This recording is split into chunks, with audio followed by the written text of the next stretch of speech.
Holy Cancers, welcome to your love reading for November 2022. If it resonates, consider a personal pre-recorded or live reading. Let's get to your reading. Holy Spirit, angels, divine guides, universe, can you please provide your truth, your wisdom, your clarity, and your insight for Cancers, for love, for November 2022. What do you see? What do they need to know?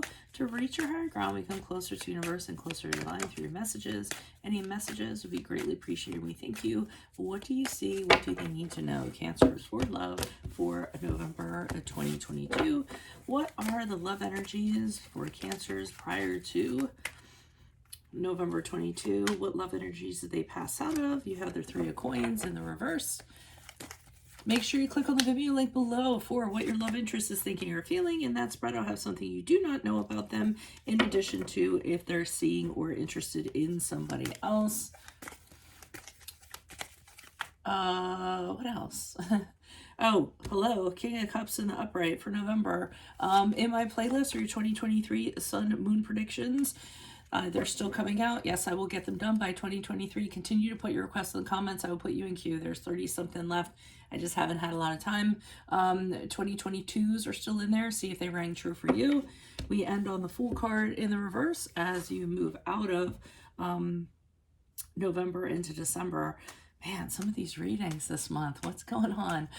Check me out on Facebook, Instagram, like, share, subscribe, or donate in any of the links below in support of my efforts. That's always appreciated. Otherwise, let's get to your reading. So prior to November, I feel as though, in general, you guys are feeling underappreciated. I feel as though it could have been with a previous relationship. It might be with somebody that you're with the present time. I feel like it was a previous relationship. Well, I shouldn't even say that. It's an either or. But in general, the focus, what I'm focusing on is you and how you feel as though, whatever you have to offer doesn't seem good enough for the other person. Or, you don't feel like what you have is valued. You don't feel as though, a person that you're a personal connection with, they don't realize your worth, and you have a lot to give, in a very deep, very emotional kind of sense. So, I'm feeling as though you're just fed up prior to November. You're feeling like everyone I've met just doesn't see me, for the fantastic person that I am. Too bad for them. I don't necessarily think there's self-loathing going on. I think you're just like, oh, well, too bad, so sad for them. They don't realize how great I am, but I can tell you are a little bit tired of it. So, I think that you had a relationship, or you tend to have previous relationships that just aren't really working out in a very practical sense. In November, here comes this person, King of Cups in the upright. So here's the person that you've kind of been looking for. This person that's very mature when it comes to love. They don't hold back when it comes to their emotions, but then again, they don't just kind of open up and spill their guts all over the place. They know when it's good to show emotions and when it's good to kind of hold back. They have self-control when it comes to their emotions, which is a really good thing. So typically the King of Cups is, the ideal mate that everybody wants, a great parent, somebody who's very empathetic, somebody who's very good at mediating situations, seeing all sides of things, and feeling for the other parties, but not letting the feelings kind of get in the way. So he really is a good person, whether it's a he or a she. So I think this is kind of what you've been waiting for.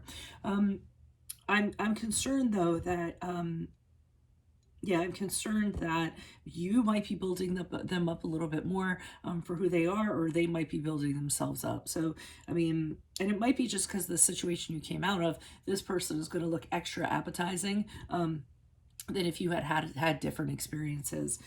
And then my concern is the Fool card in reverse as you move out of November into December, because the Fool card is typically when you make a foolish decision and you're like, oh, I shouldn't have done that.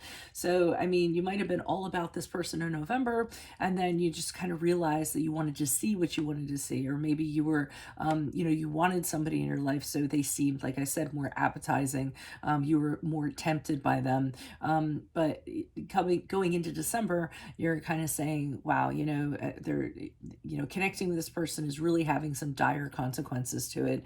And now I'm looking the fool, or I'm looking foolish, and I'm definitely not prepared for, or wasn't prepared for everything that this person had that came along with them. So you're realizing probably wasn't the wisest decision. They may have had baggage or stuff like that you'd rather not deal with. So you are having regrets as you move out of November into December in regards to whoever that is. So let's see what's going on. Why is the Three of Coins here in reverse? Who's this person? What's this energy?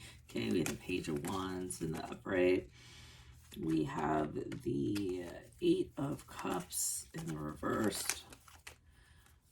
Okay, and the Ace of Pentacles in the upright. So I'm getting the sense with these previous partners, or a previous partner, I mean, you always kind of hope that things would change, or you thought things would change. You always tried to, see that things could be different, have a very bright outlook. And I feel like at times you felt like this person would come back and kind of change their ways. And, the two of you could actually work on something with Ace of Pentacles in the upright. So, I mean, you had a really good outlook in regards to things. And I hope that this person would like turn around, come back and actually turn around, and you'd be able to work on things. But I don't necessarily know that that's what actually ends up happening. So I almost feel as though you became jaded because of this person or previous relationships you've had.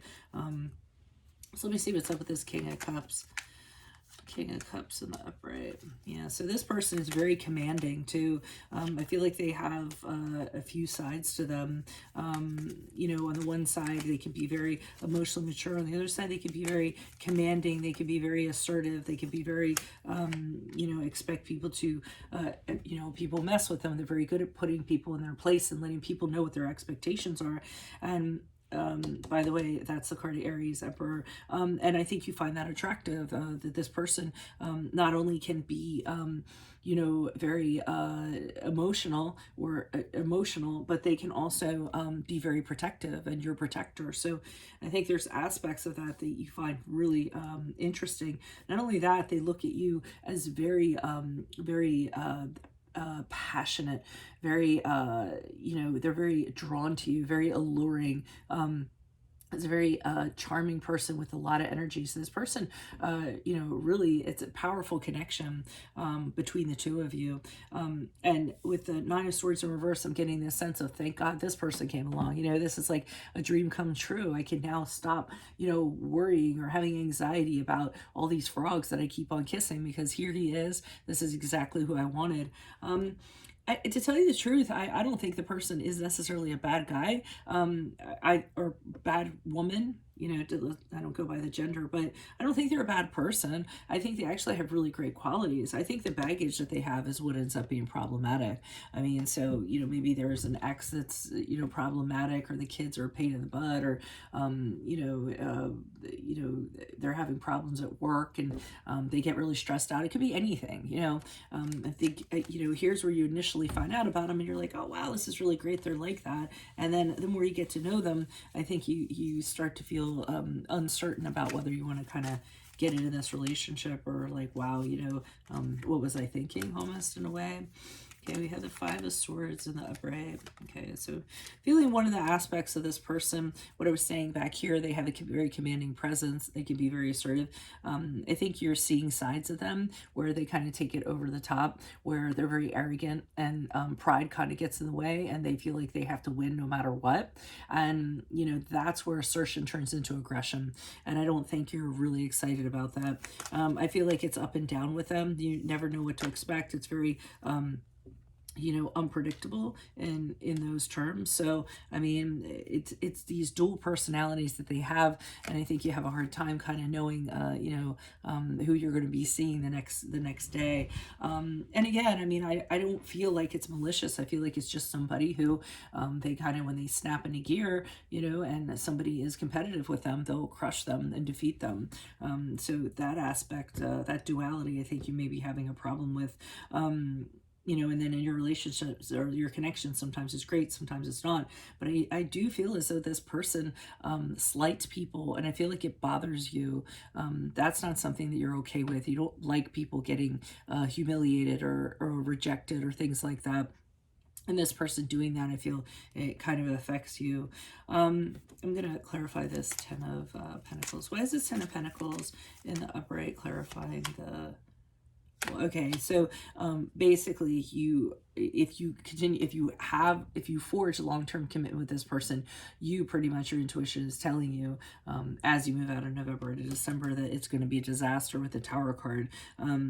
You know, if you were to stay long term, they have a lot of aspects about them that are great in terms of commitment, but you kind of see that these other things will really kind of affect you and not something that you could kind of live with, given the type of person you are. And so you know it's going to be a disaster. You don't necessarily want to have to go through that. You know, if that's going to happen, that there might be somebody better out there. So that's what I have for you all. If it resonates, consider a personal pre-recorded or live reading. Just email, DM me, or text me at 646-902-5715. Otherwise, make sure you click on the Vimeo link below for what your love interest is thinking or feeling. And in that spread, I'll have something you do not know about them, in addition to if they're seeing or they're interested in somebody else. In my playlist are your 2023 Sun Moon readings that are still coming out. Put your request in the comments. I'm still doing them. I have 30 something left. 2022s are still in there. See if they rang true for you or for somebody else. Check me out on Facebook, Instagram, like, share, subscribe, or donate in the links below in support of my efforts. Otherwise, Cancers, I will see you in the Vimeo. Adios from Veronica Garnet. Bye.